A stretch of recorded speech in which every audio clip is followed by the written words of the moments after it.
Buen día a todos, gracias por sumarse. Yo soy Martín Reinaudo, trabajo en el programa Perspectiva Presid. Bienvenidos a esta iniciativa que llamamos A Presid en Casa, que consiste en charlas abiertas donde vamos invitando referentes para que nos desarrollen temas de interés.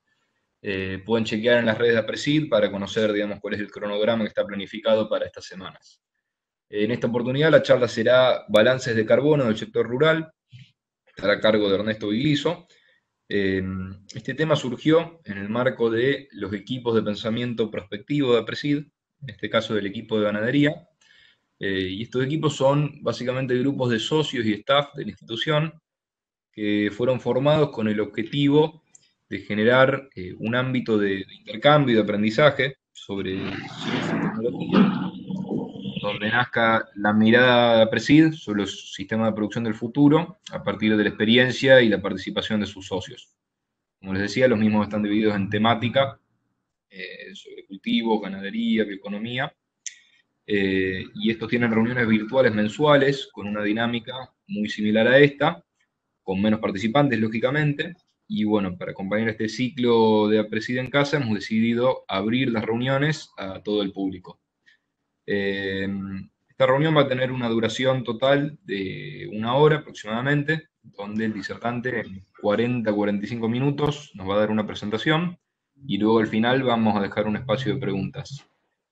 Van a notar que los asistentes no tienen sus micrófonos habilitados por una cuestión de interferencia con el del presentador y nos pueden ir pasando sus preguntas a través del chat o directamente pueden ir poniéndolas o pedir la palabra al final de la presentación para acompañar de un comentario. La charla va a estar grabada y va a estar disponible en el canal de YouTube al final. El canal de YouTube de Apercibes es abierto, así que se lo pueden entrar a buscar después. Y al final de la charla van a ver que hay una encuesta de 2 preguntas para que nos recomienden qué les pareció la charla y qué temas tenemos que abordar. Presento al orador. Ernesto Vigliso es ingeniero agrónomo, Master Science y doctor en Ciencias por la Universidad Católica de Leuven, en Bélgica. Es investigador principal del CONICET, ex coordinador del Programa Nacional de Gestión Ambiental del INTA. Tuvo un reconocimiento presidencial del IPCC como autor líder de informes que permitieron al IPCC obtener el Premio Nobel de la Paz en 2007. Recibió el premio a la trayectoria científica en 2015, otorgado por el Diario La Nación y el Banco Galicia, y además es asesor del Grupo de Países Productores del Sur en estrategias ambientales. Así que, Ernesto, escuchamos. Gracias, Martín. El tema que vamos a abordar esta mañana es, como lo anunció Martín, balances de carbono en el sector rural. ¿Y por qué la importancia de este tema? Porque, bueno, el carbón, cada vez vamos a escuchar hablar más del carbono, por las implicancias que va a tener, sobre todo en aspectos relacionados con el comercio internacional de alimentos en los próximos años. Después de la cumbre de París en el 2015, los países signaron o firmaron un acuerdo de reducción de emisiones de gases de efecto invernadero, que se transforma en última instancia en carbono, con el fin de tratar de mantener la temperatura del planeta debajo de ciertos límites, que en este caso sería bastante por debajo de los 2 grados centígrados respecto a la temperatura que había en épocas preindustriales, con el fin de que el clima del planeta no se descontrole. Ahora, en todo esto, nosotros, en toda esta problemática, nosotros nos movemos, diríamos, como dice ahí, entre la certeza y la media verdad. ¿Cuál es la certeza? Bueno, evidentemente la certeza más clara está relacionada con las emisiones de carbono que se han medido, que sabemos que están aumentando, con la relación que estas emisiones tienen con el calentamiento global y con el cambio climático. Yo no voy a entrar a profundizar mucho estos temas porque son ya muy conocidos, ya desde hace varios años, tienen gran difusión en los medios, y no es necesario, creo, que entre en el detalle fino de estas relaciones. Lo que sí sabemos es que estos son Lo que yo estoy mostrando ahí es una imagen reconstruida por la NASA de cómo habría sido la temperatura del planeta en el año 1885, donde las áreas en azul eran las áreas frías, las áreas en marrón y en amarillo, las áreas más calientes del planeta. Y esta es una imagen reconstruida del año 1885, o sea, más de 100 años atrás. Si tomamos una imagen del año 2015, ya con datos verificados y actuales, la NASA ha reconstruido esta imagen y vemos que es muy claro que la temperatura del planeta se incrementó de manera muy notable, digamos, con ascensos que particularmente en los polos se acercan, sobre todo en el polo norte, se acercan a los 4 grados centígrados. O sea, respecto al año 1885, en estos momentos ha habido un ascenso promedio de temperatura de unos 4 grados más. Y eso que parece que no fuera importante, tiene una enorme importancia porque provoca cambios en el clima de gran magnitud. Tomemos el caso, por ejemplo, de Australia. Australia ha sido noticia durante los últimos meses, y si nosotros tomamos una reconstrucción de cómo era la temperatura 100 años atrás, 101 años atrás, en 1919, vemos que predominan temperaturas que se están moviendo entre el celeste y el verde, o sea, el continente, Oceanía, estaba mucho más frío hace 100 años atrás. Si miramos cómo está hoy Oceanía, vemos que hay sectores donde realmente los aumentos de temperatura han sido muy notables respecto a la media histórica.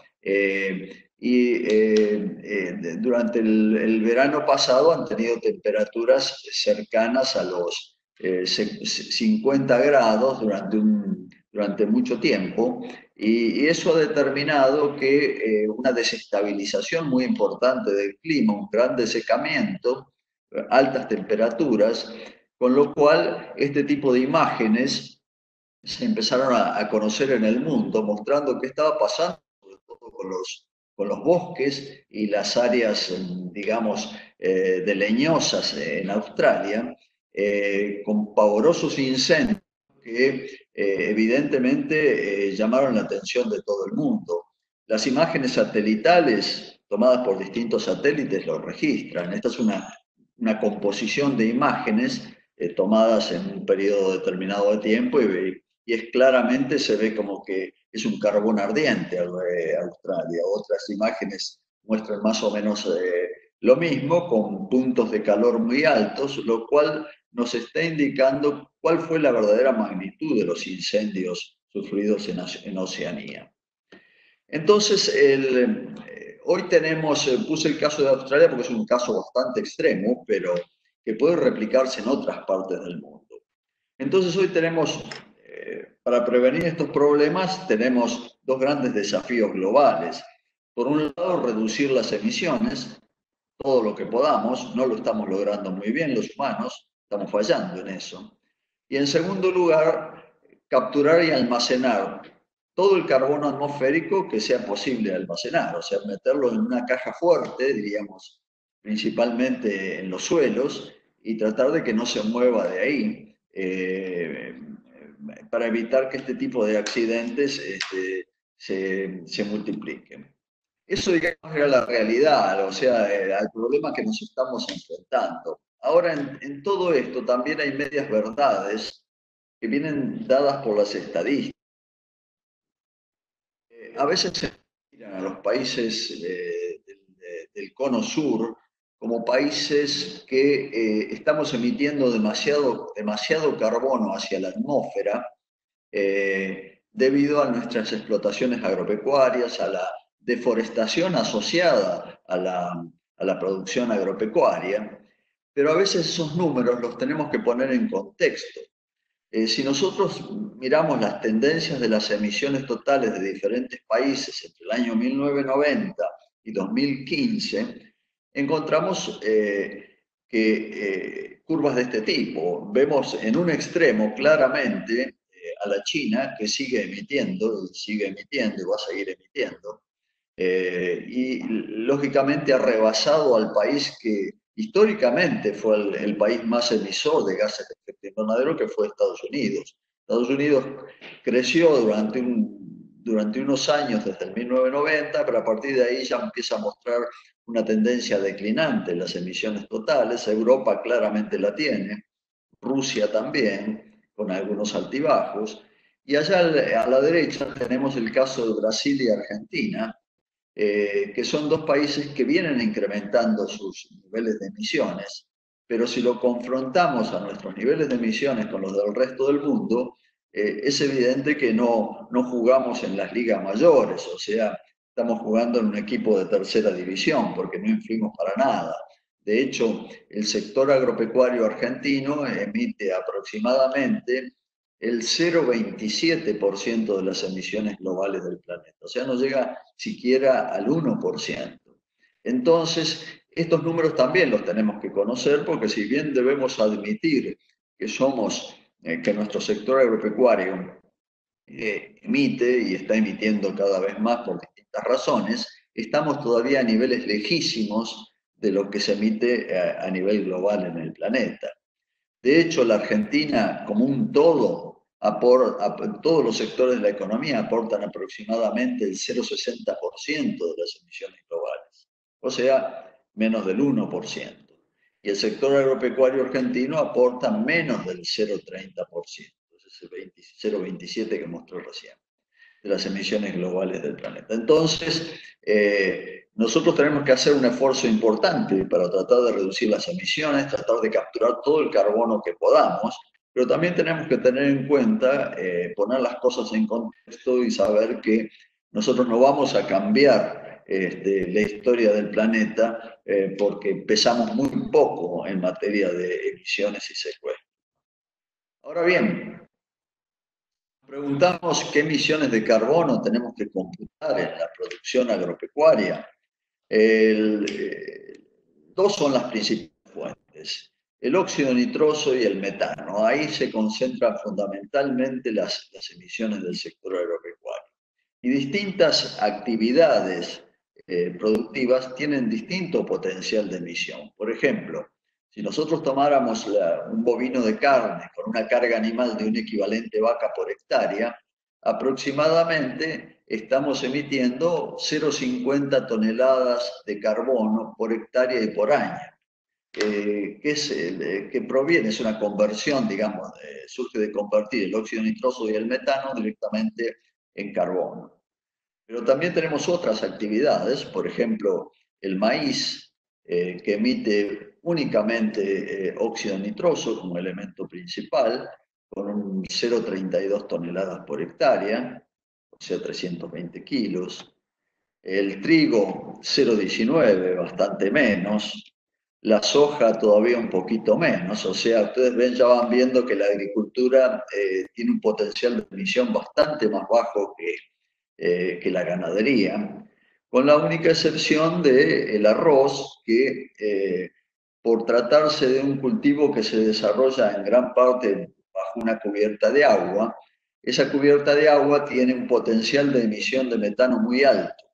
Y es así que un arrozal puede emitir más carbono que una hectárea ganadera, una hectárea de arroz, más carbono que una hectárea ganadera con una carga de un equivalente vaca por hectárea. Entonces, diríamos que la agricultura en general tiene un muy bajo potencial de emisión, con la excepción del arroz.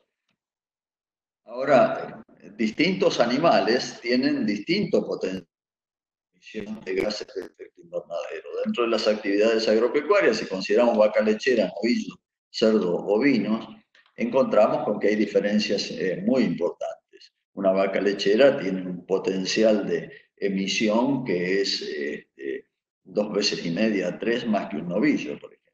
Y bueno, y vemos ahí que cerdos y ovinos tienen un potencial de emisión mucho más bajo. Dentro de los bovinos también hay diferencias entre las categorías.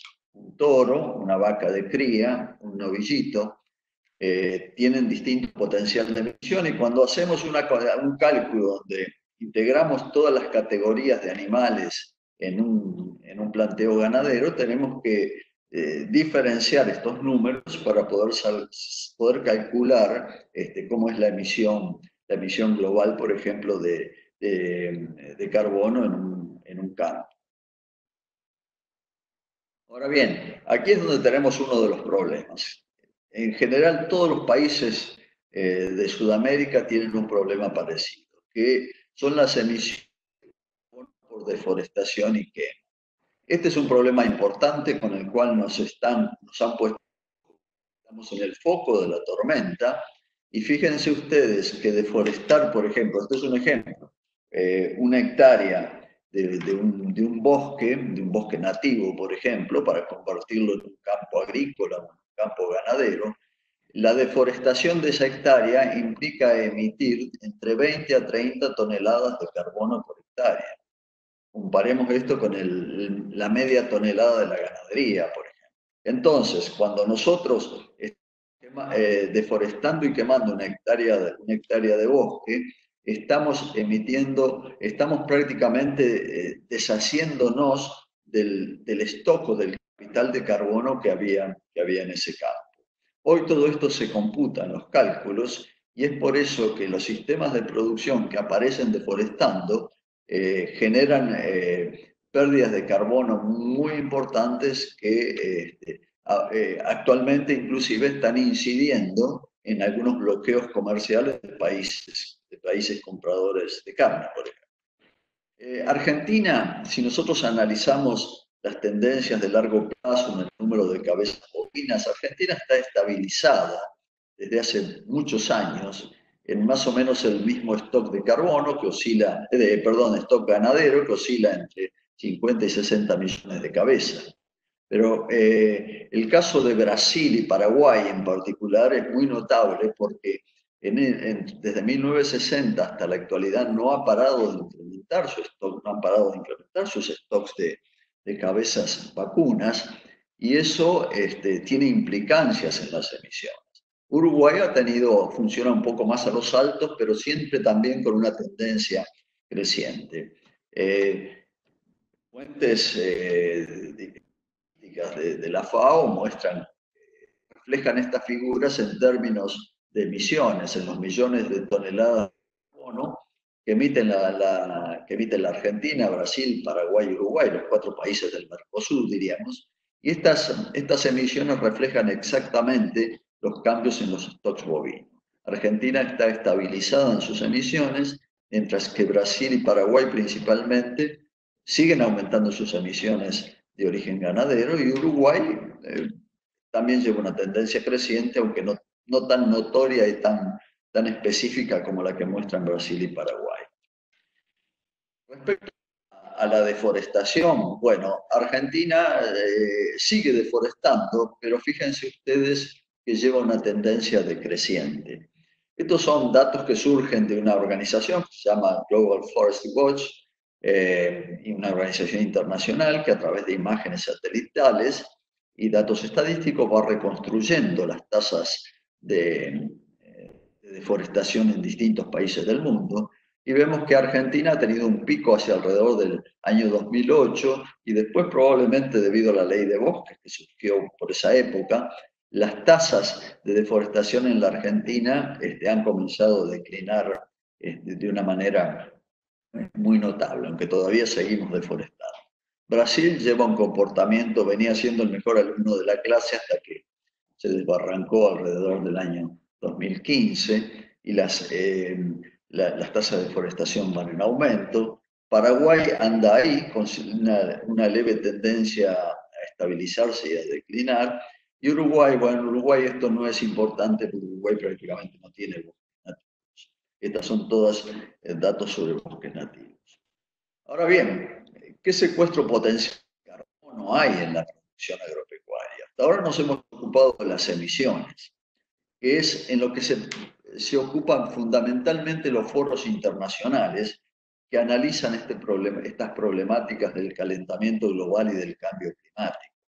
En general, los datos que se presentan en el mundo, las estadísticas del mundo, se refieren casi exclusivamente a emisiones. pero pocas veces se computan los secuestros. El secuestro puede venir fundamentalmente a través de los bosques y de tierras de pastoreo. Hemos realizado un estudio, publicamos el año pasado, analizando 768 casos de distintos biomas para evaluar qué potencial de secuestro de carbono tenían estos biomas. Un bosque tropical, un bosque templado, bosque frío.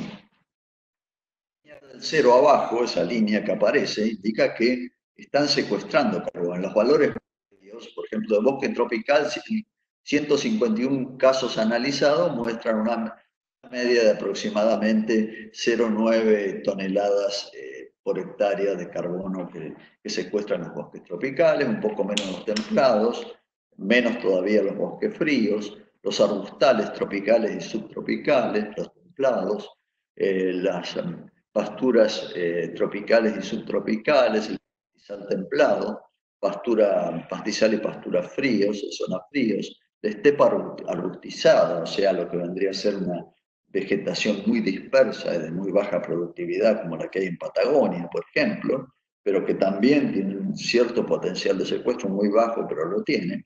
Y la agricultura, los cultivos anuales, que algunos pierden carbono y otros ganan carbono. Lo que llamaríamos las tierras de pastoreo es lo que está en ese cuadrado color naranja, y lo que muestran que en general las tierras de pastoreo que hemos evaluado tienen un potencial interesante de secuestro de carbono. Esto no está computado en las metodologías aceptadas universalmente para calcular los balances de carbono. En general, solo se computan los secuestros de las regiones, de los biomas boscosos, pero no de lo que llamaríamos tierras de pastoreo. En consecuencia, cuando empezamos a incorporar estos valores de las tierras de pastoreo, podemos encontrar con que los balances de carbono son bastante distintos de lo que circula en las cifras oficiales de balances de carbono, o sea, las que calcula nuestro país y las que calculan otros países en distintas regiones del mundo. Estos son otros datos, o sea, acá estamos confrontando estos datos que presenté anteriormente, que son las barras en blanco, con datos publicados un poquito antes por otros autores muy conocidos, en total 15 autores, que nos muestran los rangos de variación del secuestro de carbono en los bosques, en los arbustales silvopastoriles, en las pastizales y pasturas, en los cultivos anuales y perennes. Acá vemos que hay cierta coincidencia en los rangos, siempre positivos, de bosques, arbustales, pastizales, no tanto en cultivos anuales y perennes, porque estos otros autores, las barras en negro, consideran cultivos también a los que son arbustos productivos o árboles productivos, que nosotros no los consideramos en nuestro estudio. Y lo que es vegetación de estepa, con valores muy próximos en uno y otro trabajo publicado. Pero en todos los casos lo que vamos viendo es un predominio de balances de carbono secuestro. Esto tiene su importancia en el caso de Sudamérica y de la Argentina, por la cantidad de hectáreas de pastoreo que tenemos. Por ejemplo, lo que aparece en color verde claro en esta imagen, y también lo que aparece en tonalidades de marrón, son lo que se muestran, son las tierras de pastoreo que contamos en nuestros países. Y vemos que hay una clara predominancia en todos los países de América del Sur de tierras de pastoreo. Brasil hay más tierras de bosque, pero en los otros, y en Paraguay también, pero en los otros países tiene una gran importancia todo lo que llamaríamos tierras de pastoreo. Si no le asignamos ningún valor de secuestro de carbono a estas tierras de pastoreo, evidentemente quedamos perjudicados al estimar los balances de carbono en nuestros inventarios nacionales. Si le asignamos un valor cero, que es el valor que se le asigna, un valor cero de secuestro de carbono a estas tierras de pastoreo, evidentemente estamos desechando un gran potencial o una gran capacidad de secuestro, que hoy comienza a ser valorizada cada vez más y a ser cada vez más estudiada. En las tierras agrícolas ocurrido de la región pampeana, han ocurrido unas pérdidas significativas de carbono desde su condición prístina respecto a la actual. Este es un trabajo publicado en el año 2013 por Berongaray y otros autores, donde muestran que los stocks de carbono orgánico en la región pampeana han decaído en todas las subdivisiones, diríamos, los agroecosistemas que integran la región pampeana. La pampa interior, la austral, la inundable, la mesopotámica, la ondulada, la semiárida, y con la excepción de la austral y la inundable, los valores de pérdida de stock de carbono han oscilado entre un 27 y un 28% de acuerdo a este trabajo. Esto quiere decir que ha bajado el nivel de carbono respecto a lo que había de una manera bastante significativa. Y si ese carbono ha bajado, o sea, si el balde ha perdido agua, diríamos, usando una metáfora, es muy probable que lo podamos reconstituir a esos stocks de carbono mediante tecnologías, mediante cambios en el uso de la tierra, algo vamos a ver después sobre eso, y el potencial de recuperación de carbono de estas tierras que han perdido más carbono es significativo. De hecho, publicados ya hace unos cuantos años por Studer y otros autores, pero que coinciden con trabajos presentados también previamente por otros autores, lo que se muestra es que después de una cantidad de años de cultivo continuo, de cosecha, el stock de carbono ha ido declinando, como lo mencionó el Berongaray en su trabajo, la figura que mostré anteriormente. La cantidad de carbono orgánico va declinando, pero si en un momento dado paramos el cultivo e iniciamos una fase de implantación de pasturas, vemos que muy rápidamente se puede recuperar ese carbono. Y el sistema tiende a estabilizarse nuevamente a niveles más altos del carbono que tenía años atrás. Entonces, hay un potencial de carbono tanto en las tierras de pastoreo, que no son agrícolas, como en las mismas tierras agrícolas de la pradera pampeana. Hay en Uruguay hay un trabajo muy valioso que ya son los ensayos de larga duración, que llevan ya 55 años en la Estación Experimental de Estanzuela, y allí lo que se han comparado han sido qué pasa con el carbono orgánico del suelo en 55 años que ha ido pasando, bajo 3 tratamientos distintos. Lo que está en rojo, por ejemplo, son 100% de cultivos anuales sin fertilización. Lo que está en verde son los cultivos, las mediciones hechas con 100% de cultivos con fertilizantes nitrogenados y fosforados, y lo que está en azul es una rotación con 50% de cultivos y 50% de pasturas. Y ustedes ven ahí cómo la incidencia de la pastura ha mejorado significativamente los niveles de carbono orgánico y particularmente a partir de mediados de la década del 90 empieza a levantar paulatinamente la curva de secuestro de carbono y eso se intensifica en los últimos años que se han medido ahí, que llegan hasta el año 2010. Entonces esta es una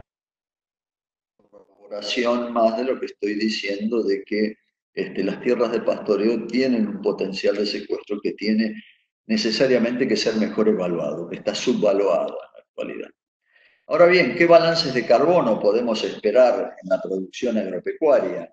Bueno, cuando nosotros, si tomáramos, por ejemplo, el caso de un sistema ganadero, colocamos una vaquita con una carga, supónganse ustedes, de un equivalente vaca por hectárea.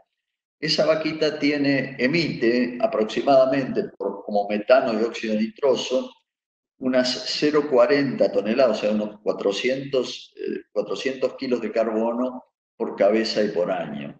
Si es un equivalente vaca, son 40 toneladas, 0,40 toneladas por hectárea y por año. Ahora, ¿qué pasa? Eso si lo analizamos aislada, pero si la metemos a esa vaca en su sistema de producción pastoril, encontramos con que las pasturas que están ahí están fijando carbono por fotosíntesis. Parte de ese carbono está en la biomasa aérea, que es la que consume el animal por pastoreo, parte se va a las raíces, que eso no lo consume, y un porcentaje del carbono que quedó, del carbono subterráneo en las raíces, que quedó retenido en esas raíces, pasa a incorporarse en la materia orgánica estable del suelo. Entonces, supónganse ustedes, tirando unas cifras tentativas, hipotéticas, si esta pastura tiene una capacidad de secuestro de carbono como carbono orgánico del suelo de 0,50 toneladas, es evidente que si hacemos la diferencia, ese sistema de producción pastoril está secuestrando aproximadamente unos 100 kilos, o sea, unas 0,10 toneladas de carbono por hectárea y por año. O sea, está ganando carbono. Ahora bien, todo esto depende de la intensidad de la ganadería. Nosotros podemos esperar, si miramos al gráfico de la izquierda, podemos esperar un balance positivo cuando estamos trabajando con muy bajas cargas animales. O sea, ahí lo que tenemos es una emisión muy baja, de 0,06 toneladas de emisión de carbono por hectárea y por año, una ganancia de aproximadamente 0,60, con lo cual genera hipotéticamente un balance positivo de 0,54 toneladas por hectárea y por año de carbono. Ahora bien, cuando vamos incrementando la capacidad de carga, acá tenemos el caso, por ejemplo, de un bovino por hectárea, ahí el balance, que es lo que está en amarillo, se reduce considerablemente, pero todavía aparece una ganancia de carbono. Estos son datos que hemos calculado a partir de establecimientos reales, ¿verdad?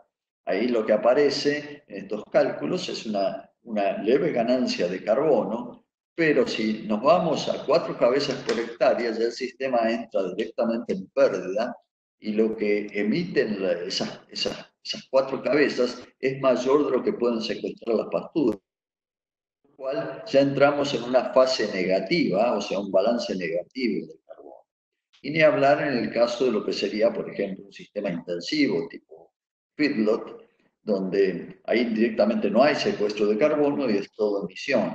El desbalance puede llegar a ser muy importante. Esto es como para que hagan una composición del lugar cuando vamos evaluando sistemas integrales de producción, de acuerdo a la intensidad o de la densidad de animales por hectárea en cada planteo productivo, vamos a tener o balances levemente positivos o balances negativos. A su vez, ¿cuáles son, digamos, los biomas que más carbono secuestran?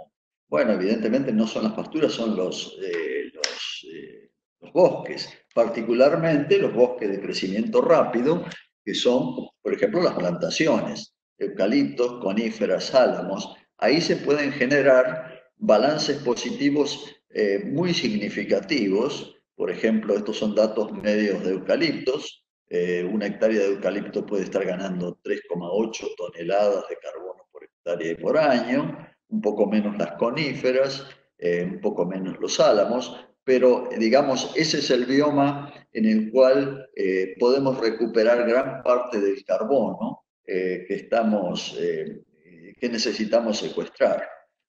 Los cultivos anuales en general, bueno, yo ya mostré algo, pero en general todos los cultivos anuales, con excepción de algunas gramíneas, como puede ser por ejemplo el maíz de alto rendimiento, que tiene un gran potencial de acumular biomasa aérea y biomasa subterránea, ahí podemos esperar una leve ganancia de carbono, un balance levemente positivo, pero el resto de los cultivos pierde carbono, pero es casi insignificante. El desbalance que ocurre es prácticamente insignificante. donde se juega el partido realmente importante es en la ganadería y en la forestación o deforestación. El arroz, bueno, muestra lo que mostramos hoy, lo que indicamos hoy, sí, tiene un potencial un balance negativo potencial que es bastante alto. Bueno, ahora analicemos brevemente esto como para dar un pantallazo de qué significa convertir tierras en los sistemas, qué significa incorporar tecnología y cómo eso afecta el balance de carbono. Cuando hablo de conversión de tierras estoy pensando fundamentalmente en el NOA argentino, que es ahí donde están ocurriendo los cambios más grandes en conversión de tierras. Diríamos que la pradera pampeana y gran parte de la región central argentina ya está estabilizada en sus usos y coberturas de la tierra. Supónganse ustedes, nosotros tenemos un sistema que era un pastizal nativo, lo deforestamos y quemamos. Ese sistema o esa hectárea quemada, deforestada, puede ir a un cultivo, puede ir a una ganadería extensiva, a una ganadería semi-intensiva, a una ganadería muy intensiva, o puede ir a un sistema de plantación forestal. En todos esos casos se generan distintos balances de carbono, balances y desbalances. Supónganse ustedes, el activo tiene un potencial probablemente de secuestro de 0,60 toneladas de carbono por hectárea, que es todo lo que está en verde, que aparece en verde ahí, es donde hay un potencial de secuestro. Y todo lo que está en rojo es un potencial de emisión. Y vemos que acá el gran desbalance ocurre en el momento en que se deforesta. Ahí se desestabiliza todo el sistema y la pérdida de carbono de una hectárea incide muchísimo en el balance de carbono del sistema en su conjunto. Entonces, nos sacan las cuentas de lo que estamos haciendo con las deforestaciones, es ahí donde empezamos a sentirnos perjudicados, porque evidentemente nuestros balances de carbono pasan a ser negativos y son balances que son detectados. Ahora bien, tenemos también un potencial de secuestro de carbono utilizando tecnologías, utilizando pautas de manejo, buenas prácticas. Y si nosotros, yo acá hice un pequeño cómputo donde a partir de distintas fuentes de datos revisados, he tratado de ponerle un poco de números. Por ejemplo, ¿qué pasa cuando hacemos un pasaje de labranza convencional a siembra directa sin remoción de rastrojos? Yo ahí he revisado 119 trabajos. ¿Y qué pasa cuando incorporamos pasturas? ¿Qué pasa cuando rotamos cultivos, por ejemplo, con una base de maíz, o rotamos con una base de trigo, o incorporamos fertilizantes al planteo? En el primer caso, pasaje de siembra convencional a siembra directa o labranza convencional a siembra directa, podemos experimentar aproximadamente una media de unos 10% de aumento de carbono en el suelo al cabo de unos años. Y eso más o menos equivaldría, de acuerdo a estos trabajos, a unos 276 kilos por hectárea y por año, o sea, 0,27 toneladas. Si incorporamos pasturas, un poco menos, pero también ser una cifra cercana al 10%. Si rotamos cultivos, las medias de estos de 72 trabajos indican un 9%, más o menos unos 240 kilos. Si rotamos cultivos con base a trigo, la anterior rotación en base a maíz, tenemos un potencial de secuestro bastante inferior respecto al maíz, por las características de los dos cultivos, la producción de biomasa en los dos cultivos. Si incorporamos fertilizantes, con casos analizados aproximadamente un 2%, 2,5%, con unos 60 kilos de carbono por hectárea y por año. Estos son valores medios de muchos trabajos, todo esto es discutible, pero naturalmente a través de la tecnología y del manejo nosotros tenemos una herramienta adicional para secuestrar más carbono, que obviamente no llegan a compensar las grandes pérdidas de una deforestación. Entonces, ¿qué pasa cuando nosotros entramos a evaluar para el país en general? Estos son datos cálculos que hicimos para los años 70, 90, 2010, 2016, todo lo que está en verde es el secuestro de carbono de nuestro sistema, del sistema país, diríamos. Lo que está en amarillo es la emisión de carbono y lo que está en gris es el balance de carbono. O sea, ahí la diferencia, el balance surge por diferencia entre secuestro y emisión. Lo que vemos que en general tenemos un potencial de, computando las tierras de posterior, tendríamos un potencial muy alto de secuestro de carbono. Las emisiones van en aumento, es evidente. El secuestro de carbono tiende a reducirse a través de los años, porque hemos deforestado bastante, pero de todas maneras tenemos un balance positivo. No estamos debajo de la línea del cero, tenemos un balance de carbono positivo que es un crédito de carbono que viene declinando a través de los años. Esto hay que apuntarlo también, ¿no?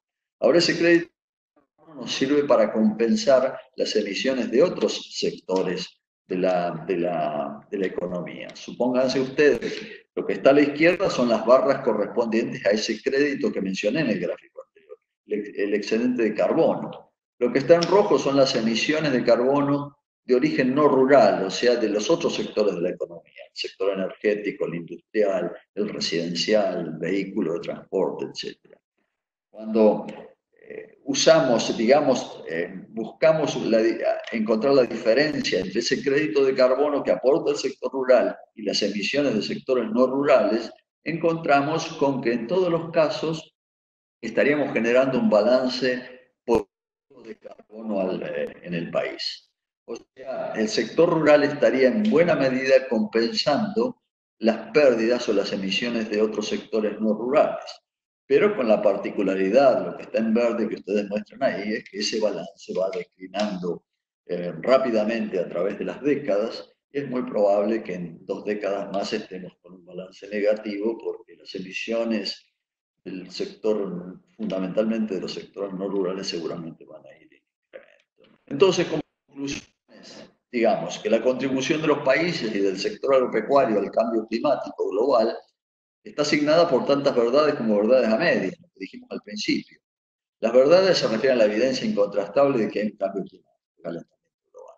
Las verdades a medias tienen que ver con el manejo sesgado de las estadísticas, que a veces nos imputan responsabilidades que no son demasiado importantes, pero que las magnifican. En segundo lugar, digamos que los sistemas agropecuarios de producción difieren en su potencial para emitir carbono. La ganadería muestra índices de emisión mayores que los cultivos, pero la ganadería pastoril, cuando la analizamos en detalle, tiene un potencial también de secuestro de carbono que todavía no ha sido bien evaluado o está imperfectamente evaluado.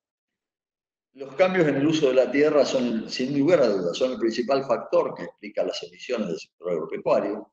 Y claramente la deforestación es ahí el factor que en mayor medida modula las emisiones del sector y es el gran factor de desestabilización de los stocks de carbono en nuestros sistemas, en nuestros agroecosistemas.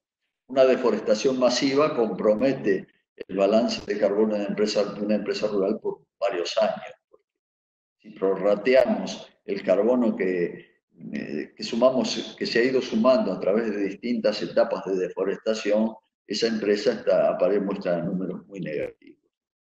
Entonces, el uso estratégico de la tierra, cuando hablo de uso estratégico de la tierra, buscar coberturas que garanticen al menos una opción de carbono neutra, pero no una pérdida importante de carbono. Si ese uso estratégico de la tierra lo reforzamos con prácticas agronómicas y técnicas como la siembra directa, la rotación de cultivos, la fertilización, eventualmente el riego, todo eso conforma un combo tecnológico que puede ser muy eficaz para mitigar emisiones y cumplir con los compromisos que el país ha firmado o derivados del Acuerdo de París del 2015 que firmó la Argentina con el fin de mejorar el balance total o el balance nacional de carbono del país y de las propias empresas rurales. Eso sería todo, muchas gracias, yo quedo abierto más que para las preguntas, me interesan las opiniones, porque me enriquecen mucho. Muchas gracias. Bueno, Ernesto, muchas gracias. Impecable el tiempo de la presentación también.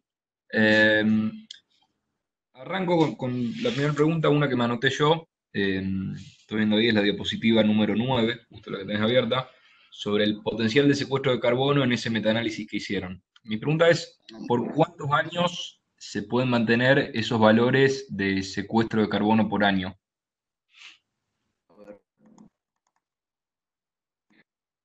Me imagino que te referís a esta. Exacto. Eh, Esa es una muy buena pregunta, porque los suelos tienden a saturarse en carbono. Estos cálculos que hemos están basados en el supuesto que hemos hecho a partir de muchos trabajos, de 768 trabajos, están basados en el supuesto que los suelos que han sido medidos no están en su potencial de máximo de carbono acumulado, o sea, no están saturados en carbono. Cuando un suelo no está saturado en carbono, ese suelo tiene un potencial de secuestro que puede llegar a ser muy interesante. Ahora bien, cuando ese secuestro de carbono, ese stock de carbono está en una condición de saturación, quizás los suelos más cercanos a esa condición las tengamos en el sudeste de la provincia de Buenos Aires, la zona de Balcarce, Tandil, Mar del Plata. Ahí el potencial de secuestro es prácticamente muy pequeño, si es que hay un potencial de secuestro. Entonces, ¿cuánto tiempo demora en saturarse de carbono un suelo? Y es la gran pregunta, no lo sabemos, porque todo depende de qué situación, digamos, de desgaste de carbono, en qué condición estamos en ese sentido, cuán lejos o cerca estamos de la saturación de carbono. Nosotros vimos los trabajos de Berongaray que mostré anteriormente, que muestran que aproximadamente se habría perdido un 27% de carbono, 26-27%, en los últimos ciento y pico de años en lo que es la pradera pampeana. O sea, ese es el límite de la saturación. O sea, todo depende con qué tasa de de carbono tengamos, pero nos da una idea del potencial de secuestro. Si nosotros nos dicen que tenemos un suelo que tiene un 27% menos de carbono que lo que tenía en su condición prístina, y bueno, ahí tenemos un potencial de secuestro que es realmente significativo e importante. No sé si con esto satisface tu pregunta. Sí, Ernesto, muy bien. Paso a leer algunas de las que nos fueron llegando, lo voy a ir haciendo por orden. Sobre el inicio de la presentación, nos preguntaban cómo es que se convierte óxido nitroso a carbono de elemento. Claro, es una pregunta, digamos, yo expreso en carbono, porque hay tres gases que conforman, tres gases, hay varios más, pero tres son los principales gases que explican las emisiones. Uno es el anhídrido carbónico, que es el que se toma como unidad, se le da un valor 1 al anhídrido carbónico. El metano, por ejemplo, es otro que tiene una equivalencia a carbono o un equivalente anhídrido carbónico aproximadamente 21 veces mayor. O sea que hay que multiplicar cada molécula de metano por 21 para convertirlo en equivalente CO2. Y en el caso del óxido nitroso, es el que tiene mayor, digamos, potencial de calentamiento global, que equivale a unas 300 o 310 veces más que el anhídrido carbónico. O sea que para convertir una molécula de óxido nitroso en equivalente CO2 hay que multiplicar por ese factor que es 310. Todos esos dos gases, metano y óxido nitroso, se pueden convertir en equivalente CO2. Es una manera que adoptó el IPCC y otras organizaciones para unificar todo en relación a un factor común que incluya el carbono. Ahora bien, ese equivalente CO2, cuando nosotros lo multiplicamos por un factor que es 0,273, lo convertimos en carbono elemental. Y ese es el factor que yo utilizo generalmente, porque en general los productores ven más claro un elemento como el carbono, que es neto, diríamos, que cuando le hablamos de equivalente CO2, porque ahí tenemos que incluir los otros gases de efecto invernadero. Entonces, todo convertido en carbono es una manera que estamos utilizando en nuestros trabajos y en nuestras charlas para simplificar el proceso.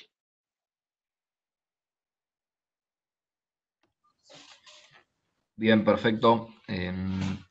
Después nos preguntan si las emisiones que se mostraron de distintos cultivos, si solo representan las emisiones generadas por el cultivo sin tener en cuenta los insumos utilizados como combustibles y fitosanitarios. Sí, exactamente. Estas están calculadas siguiendo las guías metodológicas del IPCC, que no contempla las emisiones producidas por la manufactura de los insumos que utilizamos, como puede ser carbono, como pueden ser fertilizantes, como nitrogenados, fosforados, como pueden ser distintos tipos de plaguicidas, el combustible que se utiliza. Eso no se lo computa. El IPCC, todas esas emisiones de esos sectores que provienen de la manufactura industrial los asigna a otro sector. En general los asigna al sector energético o al sector industrial, no se los carga a la producción agropecuaria.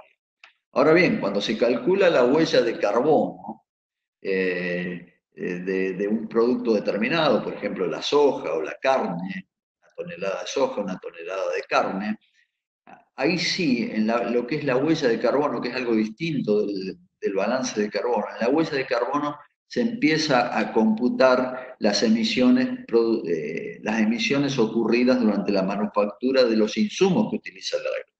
Entonces son dos procedimientos radicalmente distintos y no son comparables. Todos los datos que yo mostré fue siguiendo la metodología universal del IPCC. Y todos esos datos están expresados en lo que es de carbono y no huella de carbono. Yo no quise introducir aquí el concepto de huella de carbono para no complicar demasiado las cosas. Empezamos por esto, por balance. Bien, perfecto. Leo la próxima pregunta y después Segundo Urquiaga nos está pidiendo hacer un comentario, así que vamos a esta primero y después Segundo para que vayas preparando. La pregunta es, entiendo que una mayor carga por hectárea da mayores emisiones, pero ¿por qué la pastura baja la cantidad de carbono fijada también? ¿Puede incidir el pastoreo rotativo, pastoreando pasto verde y no senescente que respire mucho, en la fijación de carbono de la pastura? Sí, básicamente es eso. O sea, cuando hay intensivo, el potencial de secuestro tiende a reducirse. Eso han estudiado los neozelandeses, han estudiado ese tipo de sistemas. Ocurre que cuando hay rebrotes y esos rebrotes son inmediatamente consumidos en un pastoreo rotativo o en un pastoreo continuo, el potencial de captura de carbono en la biomasa aérea y por lo tanto en la biomasa subterránea tiende a reducirse porque, digamos, no es lo mismo una pastura fotosintetizando que tiene una biomasa aérea de 2.000 kilos de materia seca a una pastura que no llega a lo mejor a superar los 1.000 kilos de materia seca. En consecuencia, cuando vamos extrayendo permanentemente pasto y extrayendo carbono de ese pasto, porque ese pasto para producir un rebrote tiene que sacar carbono de abajo, lo saca de las raíces. En consecuencia, se van debilitando el carbono, el stock de carbono de las raíces y queda menos carbono para ser incorporado como materia orgánica del suelo. Por eso los sistemas más intensivos tienden en general, los resultados lo tienden a mostrar eso, tienden a perder un stock de carbono en el largo plazo o en el mediano plazo.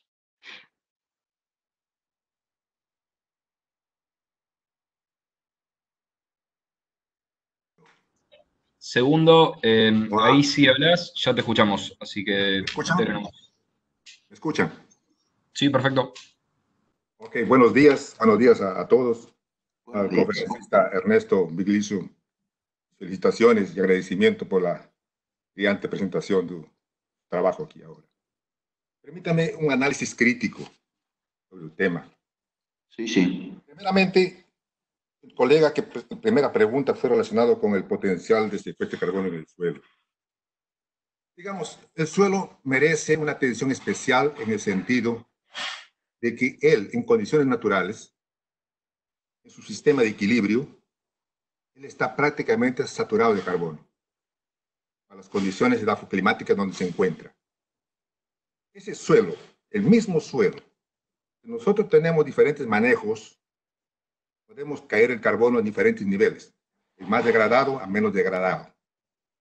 Yo establezco un sistema de pastura o cualquier sistema más conservacionista, en esas tres áreas que yo mencioné, degradado, medio y no degradado, el secuestro de carbono por año va a ser diferente, ¿verdad?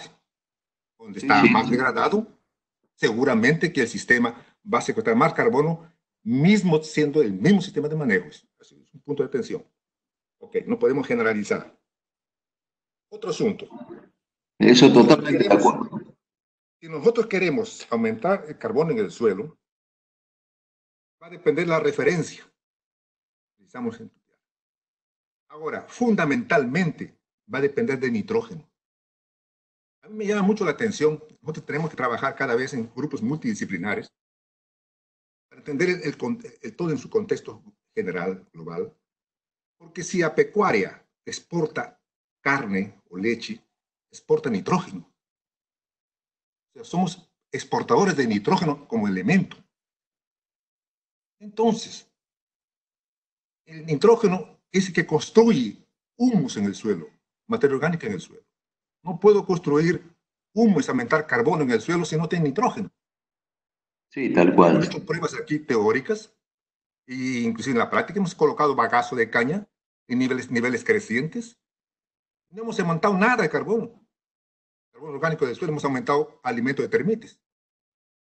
Ahora, entonces, yo para mí, solo un balance de carbono en cualquier sistema lo entiendo, comprendo, cuando está acompañado como referencia un balance de nitrógeno. Porque sin eso, aquí veo, por ejemplo, dice ustedes, oye, mira, podemos secuestrar 600 kilos de carbono por hectárea por año. Entiende un poco de suelos, va a saber que va a necesitar por lo menos 60 kilos de nitrógeno para construir ese humus que está secuestrado. Y que me explique de dónde llegó ese 60 kilos de nitrógeno si nadie fertiliza. La lluvia da con 5 o 6 kilos de nitrógeno por año, cuando llueve. Entonces, ahí hay inverdades, digamos. Necesitamos explicar eso. Ese carbono está en qué forma, orgánica, sí. ¿En qué forma? Está como light fraction, como carbono todavía para descomponerse. O está como humus. Está como humus, mi hermano. Necesitamos una relación CN más o menos 11. Ese es un punto que debilita bastante el entendimiento de su balance de carbono. O sea, nosotros tenemos una actividad productora de nitrógeno en la forma de carne o leche o cuero o lo que sea. Dos. En el caso de Argentina, que poquito conozco, ¿no? Me voy a arriesgar a hablar. Yo hace como unos 15 o 20 años. Perdón. ¿Perdón? ¿Puedo seguir? ¿De qué país está comunicando? De Brasil, de Río de Janeiro, de Embrapa Agrobiología. De Río, bien. Embrapa Agrobiología. Estuve en una reunión y tuve la suerte de conocer a Studer, conversamos bastante, ya había visto sus trabajos, y usted hace referencia muy bien aquí, que realmente los pastos en Argentina tienen un alto potencial de recuperar el carbono en el suelo. Mas no pasto por pasto, porque pasto en término genérico. Tengo que ver gramíneas o leguminosas. Los pastos de ustedes que yo visité tenían tréboles como mala hierba. O sea, los tréboles están dentro del sistema de pastura. Pero no engañarme. Los tréboles es la fuente de nitrógeno para la proteína animal. Y al mismo tiempo es la fuente de nitrógeno para construir humus. Es diferente en un suelo tropical de una braquiaria pura, donde si no llueve, o si llueve 5 o 6 kilos de N. Entonces, ¿de dónde viene el nitrógeno que nos portamos en la carne? Viene de procesos naturales como fijación de nitrógeno y otras cosas más. Por eso que no podemos potencializar el rendimiento, porque tenemos una limitación que es nitrógeno. ¿Sí? Entonces, yo, resumiendo, yo creo que estos estudios son muy válidos, le felicito, realmente quedo muy feliz de hoy día haber escuchado esta conferencia. Me permite decirles que necesitamos asociarnos en grupos más multidisciplinares, porque para nosotros, sin nitrógeno, no secuestramos ningún carbono, solamente colocaremos carbono para alimentar termites, que ellos tienen en su estómago microorganismos que fijan nitrógeno y pueden vivir sobre eso. Y dar subsidios, un poco entender un poco más el suelo. El suelo es un cuerpo que tiene un potencial. Él se satura de carbono, está cerca de su saturación y ya no podemos hacer más nada. Por eso que para mí el reforestamiento asociado a los pastos, bienvenido. Y al final, la solución va a ser reforestar tanta área degradada, improductiva que tenemos. Gracias. Gracias a usted, ha hecho un aporte muy interesante a la discusión.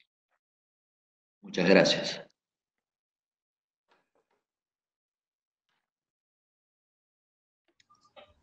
Ernesto, si le parece bien, vamos a seguir respondiendo preguntas hasta las 11:10, digamos, para poner un horario de corte acorde.